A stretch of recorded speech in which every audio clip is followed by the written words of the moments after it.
નમસ્કાર મિત્રો, અમારા નવા વિડીયોમાં આપ સૌનું હાર્દિક સ્વાગત છે। મિત્રો, આજે આપણે વાત કરીશું એક ગરીબ બાઈ દીવડા વેચનારી સાથે બનેલી સત્ય ઘટના। બજારમાં દિવાળી દેખાઈ રહી હતી। જ્યાં જુઓ ત્યાં લાલ, પીળો, ગુલાબી ઝગમગાટ લાઇટોથી આખું માર્કેટ ઝળહળી રહ્યું હતું અને દિવાળીમાં મેટ્રો સિટીની રોનક તો ખૂબ રોચક પણ થઈ હતી। આમે રોજ ધબકતું આ મેટ્રો સિટી આ દિવાળીમાં તો વધારે જાગતું લાગતું હતું, વધુ સજીવન લાગતું હતું। સતત નવા રંગરૂપે શણગાર સજીને બેઠું હતું। રસ્તા પર પસાર થતા દરેક એપાર્ટમેન્ટ, ઘર, બંગલા પર લાઇટની સિરીજો દેખાતી હતી। દુકાનો અને મોલ પણ રોશનીથી ઝગમગટ થઈ રહ્યા હતા। ફટાકડાના સ્ટોલ, રંગોળી, ડેકોરેશનનો સામાન અને અન્ય ચીજોથી બજારો ઉભરાતી હતી। લોકો કીડિયારોની જેમ બજારમાં ખરીદી કરવા નીકળી પડ્યા હતા। દરેક જગ્યાએ દિવાળીનો નવો ઉમંગ અને ઉત્સાહ દેખાઈ રહ્યો હતો। મોટા મોટા મોલમાં ખરીદી માટે લોકો આવી રહ્યા હતા ને એવા જ એક મેટ્રો સિટીના મેટ્રો મોલમાં અત્યંત હાઈ પ્રોફાઇલ કહી શકાય એવું એક કપલ નેન્સી અને તેનો પતિ પ્રથમ દિવાળીની ખરીદી કરવા આવેલા। નેન્સી ખૂબ શોખીન, તેને ઘરની સુશોભિત કરવાની યુનિક વસ્તુઓનો ખૂબ શોખ, એટલે એ તો મોલના મોહમાં ઝડપાઈ ગઈ। એન્ટિક વસ્તુઓ ખરીદવા લાગી ગઈ હતી। રંગબેરંગી દીવડાઓ, સુગંધિત કેન્ડલો, એન્ટિક પીસ, શોકેસમાં રાખવાના શોપીસ, નવા વોલપીસ, જાત જાતનું ને ભાતનું કેટલું ખરીદી રહી હતી અને પૈસાની તો કોઈ ચિંતા હતી નહીં। એટલા સુખી ને સમૃદ્ધ પરિવારમાંથી આવતા હતા બંને।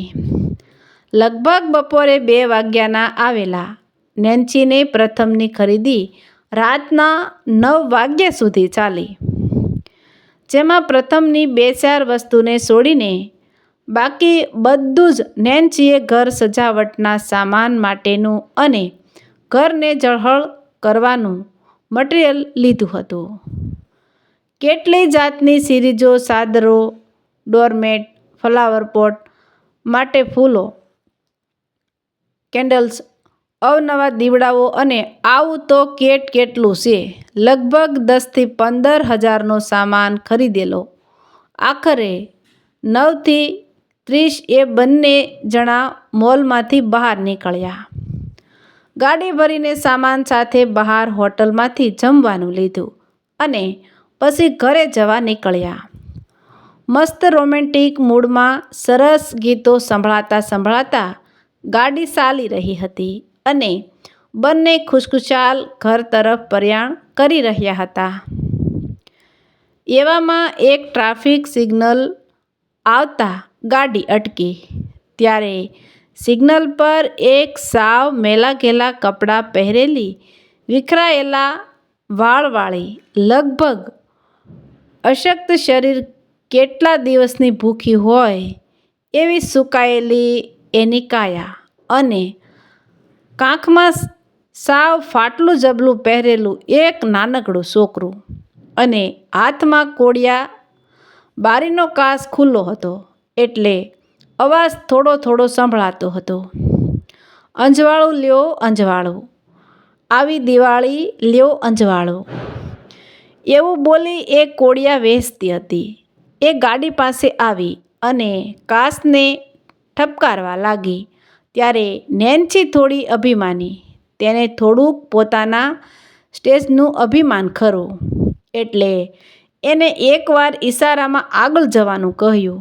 પણ પેલી સ્ત્રી તો પણ ઊભી રહીને બોલી, બેન, આ થોડા કોડિયા લઈ લ્યો ને, આ મારા નાનકડા દીકરાને દિવાળીનું એક નવું ઝબલું અપાવવું છે, થોડા કોડિયા લઈ લ્યો ને।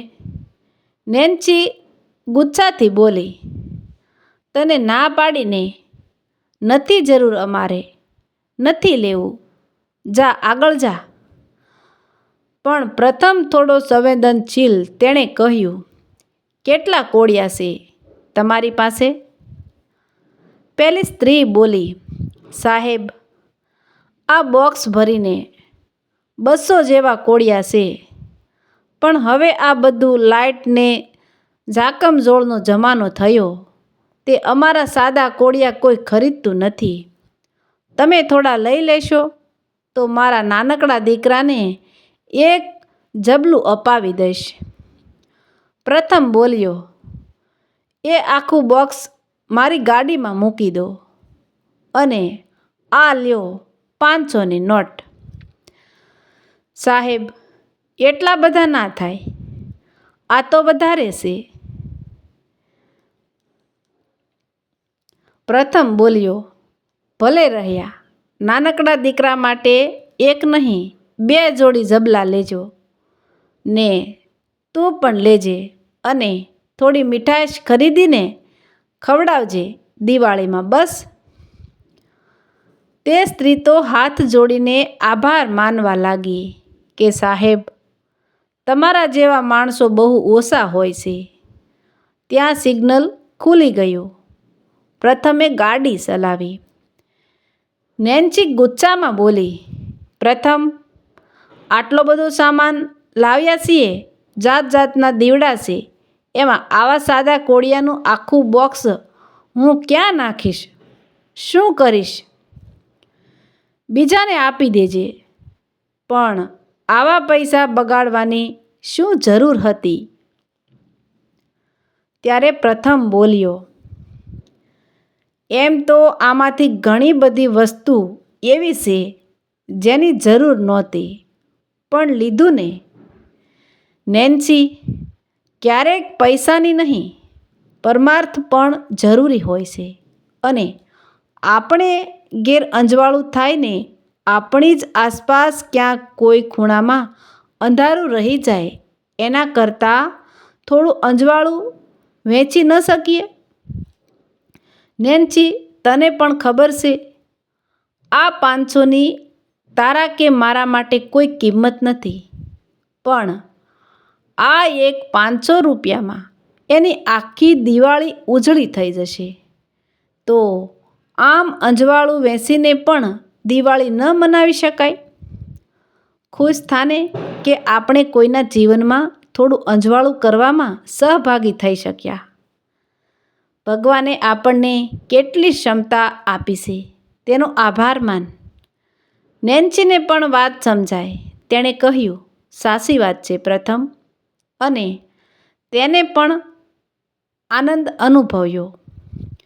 દિવાળીએ ઘરની ચારે તરફ ઇલેક્ટ્રિક દીવડાઓને સિરીઝ મૂકી, કનેક્શન આપ્યું, પણ શું શોર્ટ સર્કિટ થઈ કે બધે જ ધબડકો થઈ ગયો? ચારે તરફ અંધકાર. ત્યારે પેલા કોળિયાઓ યાદ આવ્યા. ઝટપટ બોક્સ ખોલીને કોળિયા ચેતાવ્યા ને એનો પ્રકાશ ફેલાઈ ગયો. ત્યારે આખી સોસાયટીમાં નેન્સીનું ઘર સાવ યુનિટ અને અલગ લાગતું હતું. આસપાસના લોકો હરખભેર આ સૌમ્ય પ્રકાશમય ઘરને જોવા ઉમટી પડ્યા હતા.